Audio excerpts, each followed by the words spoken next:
Aurelio Nuño, ¿cómo estás? Qué gusto en saludarte. Igualmente, David, qué gusto, siempre es un privilegio platicar contigo y tu auditorio. ¿Cómo lo hiciste? ¿Cómo? Porque si hay alguien que que los haya disminuido en poder y en todo lo malo que eran o que son, para los niños, fuiste tú como secretario de Educación en el gobierno del presidente Peña Nieto. Mira, David, el problema que existía y que desafortunadamente hoy, como lo vemos todos, vuelve a suceder, es que históricamente los líderes sindicales tenían el control de la vida profesional de los docentes. ¿Qué significa eso?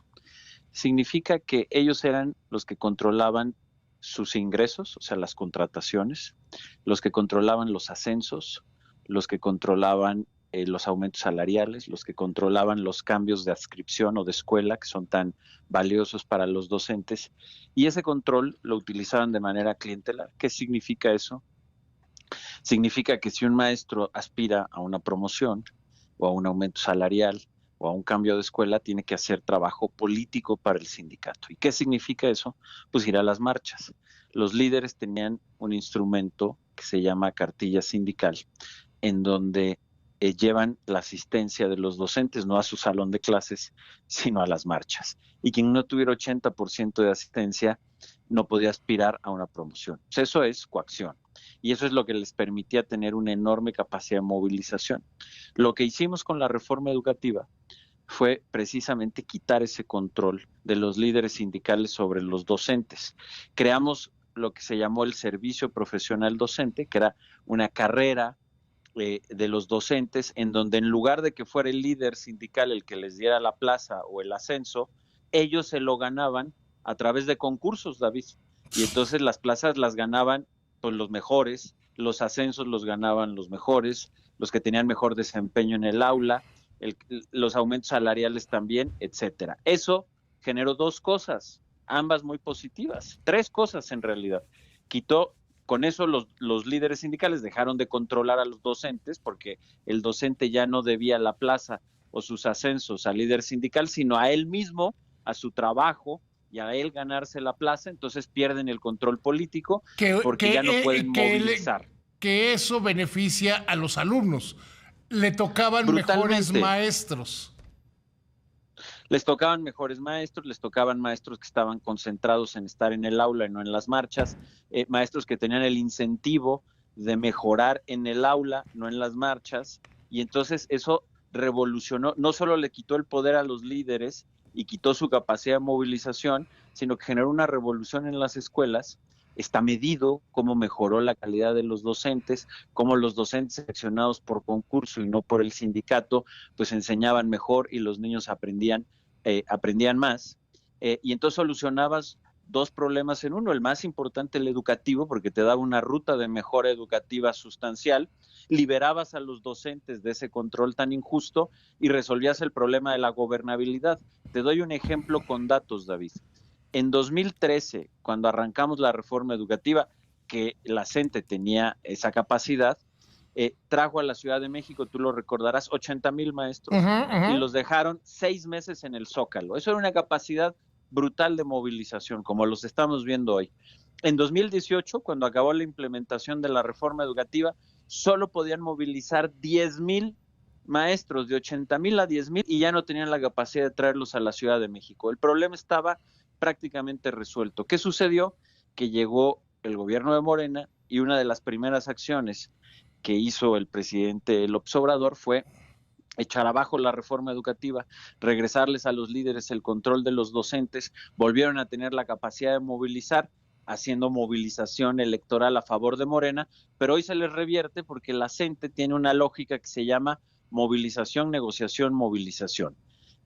Y hoy quieren más, y hoy están pidiendo la ley del ISSSTE, y hoy pueden hacer las protestas que estamos viendo porque Morena les regresó los controles y el poder que ya les habíamos quitado, con la desgracia de que mientras destruyen la ciudad y la desquician, hay casi 1 millón de niñas y niños en Oaxaca, en Chiapas, en Guerrero, en Michoacán, en Zacatecas, que no van a la escuela, porque están en paro los maestros de la CENTE. Entonces, es un problema muy profundo, es un problema autogenerado por Morena, que además saben cómo solucionarlo, porque ya no tienen instrumentos para parar esa movilización, ese control que les regresaron a los líderes que nosotros les habíamos quitado, y que tienen a los niños sin clases, que tienen a la Ciudad de México y otras capitales, en Oaxaca, en Tuxtla Gutiérrez, etcétera, ingobernables, en una condición de ingobernabilidad total, y encima, pues como la gente tiene enfrente el Mundial,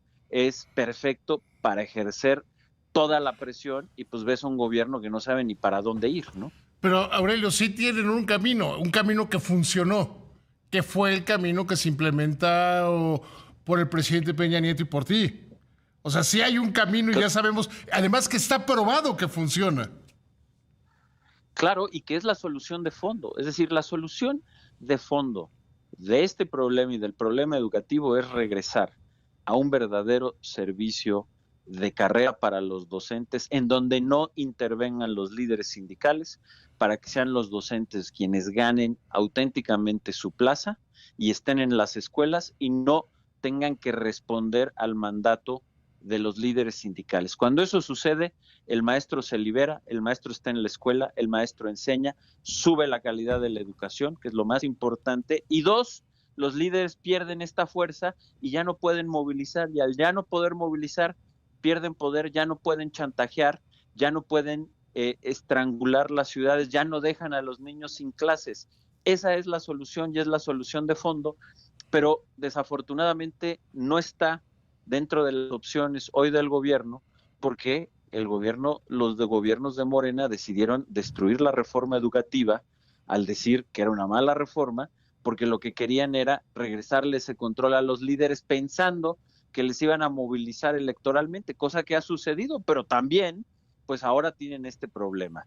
Y desafortunadamente eso no está dentro de su análisis hoy o dentro de sus opciones para realmente regresar, como ya se demostró, porque además efectivamente esto no solamente es teórico, ya sucedió y sucedió bien, efectivamente dejaron de tener capacidad de movilización, dejaron de ser un problema de gobernabilidad, pero lo más importante, mejoró la calidad de la educación, pero no lo van a hacer porque el diseño de Morena no lo permite, y están en soluciones que no lo son, solamente son parches que están empeorando las cosas. Y que van a tener consecuencias muy grandes. Una de dos, o van a seguir aquí hasta que llegue el Mundial y quién sabe qué pasará, o llegarán a un acuerdo, y un acuerdo que va a ser costoso por todos lados, David. Si les dan el tema de la ley del ISSSTE o alguna cosa adicional, tú lo sabes mejor que nadie, meterán a las finanzas públicas en una tensión de por sí, que ya está muy mal. Si les dieran la ley del ISSSTE a ellos, se las tendrían que dar a todos. Y no hay dinero pues claro, que alcance en el país para hacer eso. Es más, solo dárselas a ellos no hay ese dinero. El país entraría en crisis. Absolutamente, absolutamente, más otras cosas, ¿no? Porque parte de lo que están pidiendo es que les terminen de dar todo el control sobre las plazas, que ya lo tienen casi todo, pero lo quieren todavía más porque no tienen llenadera. Por eso su lógica, la lógica de los líderes de la CENTE, se llama movilización, negociación, movilización, y es un ciclo que nunca termina, porque siempre quieren más. Y entonces, además, te lo digo, si logran llegar a un acuerdo que va a ser muy costoso para la educación y muy costoso para las finanzas públicas y para la economía del país, si es que logran ese acuerdo, pues te tengo noticias, David, regresarán pronto, regresarán para el inicio de clases o regresarán en cualquier otro momento, porque esa es su lógica, es una lógica sin fin que durante muchos años asfixió a los gobiernos estatales de donde es la coordinadora, quebraron las finanzas de estados como Michoacán, por ejemplo, y eso es algo que pues desafortunadamente este gobierno no lo ha entendido y no ha planteado una vez más la solución de fondo. Entonces, pues este problema va a ser recurrente y va a regresar, porque además mientras más les den, más fuerza les dan, más se retroalimentan. La lógica tiene que ser a la inversa. Hay que ponerles un límite y hay que regresar a una reforma educativa que les quite esos controles y que mejora la calidad de la educación. Tú les pusiste ese límite y creo que es bueno tenerlo, que sí se le puede poner y que tú lo pusiste y funcionó. Querido Aurelio, siempre es mi honor platicar contigo. Igualmente, David, te mando un abrazo muy grande. Siempre encantado de platicar contigo y tu auditorio.